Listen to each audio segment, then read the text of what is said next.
అంటే మీ చిన్ననాటి జీవితంలో అంటే మీ 14 yearsకు కొంచెం అనిపించిందని అనుకుంటున్నారు కదా. అంటే మీ పేరెంట్స్ దాన్ని ఏమైనా గమనించారా? మీ పేరెంట్స్ చెప్పడానికి ప్రయత్నం చేశారా? చిన్నప్పుడు పేరెంట్స్ ఎవరైనా ఆడపిల్లలా ఉంది కదా అని జడలు వేయడం కానీ పూలు పెట్టడం కానీ అది చిన్నపిల్లలని గౌరవంగా చేసుకుంటారు. వాళ్ళకేం తెలుసు, అయ్యో మా పిల్లడు ముద్దుగున్నాడు ఆడపిల్లలాగా రెడీ చేసుకున్నామని చెప్పేసి ముద్దుగా వాళ్ళు పెంచుకుంటారు. కానీ ఈ ప్రాబ్లం ఉంది వాళ్ళు అన్నారు కదా. సో అలా నేను అసలు చెప్పలేదు. వాళ్ళు చెప్పిన తర్వాత కూడా అంటే నేను వెళ్ళిపోయిన తర్వాత వెళ్ళిపోయాను. అంటే ర్యాకింగ్ జరుగుతుంది స్కూల్ టైంలో కూడా. స్కూల్ టైం కూడా ర్యాకింగ్ జరుగుతుంది, ఇలా అమ్మాయి ఇలా మాట్లాడుతున్నారు అలా అని చెప్పేసి చాలా కామెంట్ కూడా చేశారు. ఎక్కడ వరకు చదువుకున్నారు? నేను ఇంటర్ కంప్లీట్ చేశాను. ఫస్ట్ మీ మొదటి పేరు అబ్బాయి పేరు? రాము. మరి అంత రాము ఆఫీషియల్ ఉంది, నిహారీ ఆఫీషియల్ ఉంది, జీవితం మాత్రం అఫీషియల్ గా లేదు.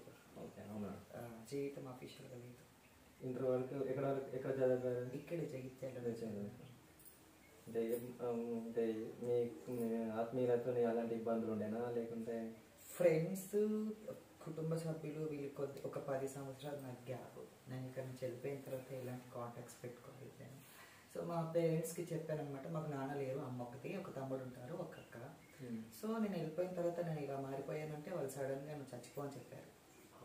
10 సంవత్సరాల తర్వాత వాళ్ళు నన్ను ఇక్కడికి వచ్చిన తర్వాత నేను ఎకనామికల్గా అభివృద్ధి పరంగా బాగున్న తర్వాత వాళ్ళు యాక్సెప్ట్ చేస్తారు. కేవలం డబ్బు కొరకు ఈ రోజుల్లో ఏ బంధమైన డబ్బు కోసమేనండి. హార్ట్ఫుల్ రిలేషన్ ఈ రోజుల్లో లేదు.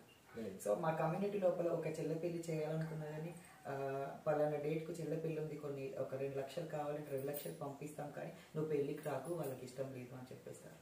అది మంచి డబ్బులు మాత్రం కావాలి, డబ్బులే కావాలి ఈ రోజుల్లో.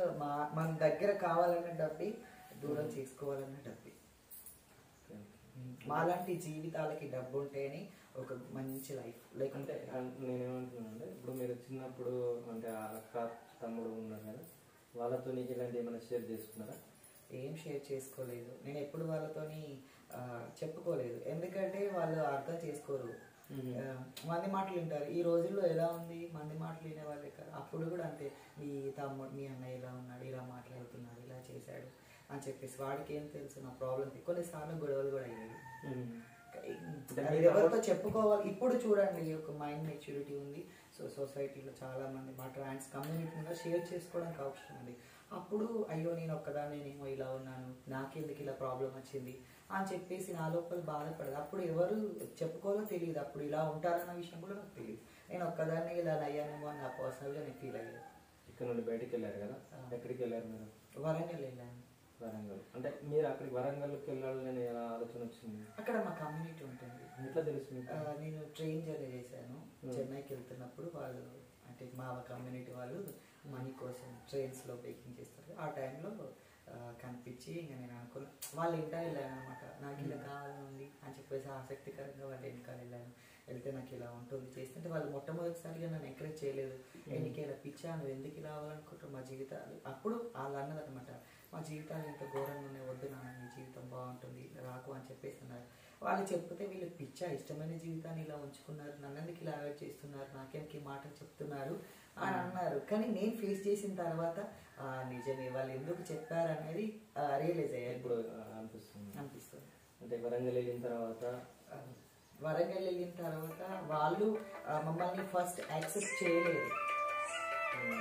చేయలేదు. అంటే నిజమైన ట్రాన్స్జెండరేనా, లేకపోతే అబ్బాయా, లేకపోతే కావాలని ఏదో అలా చేయడానికి వచ్చారా అని చెప్పేసి.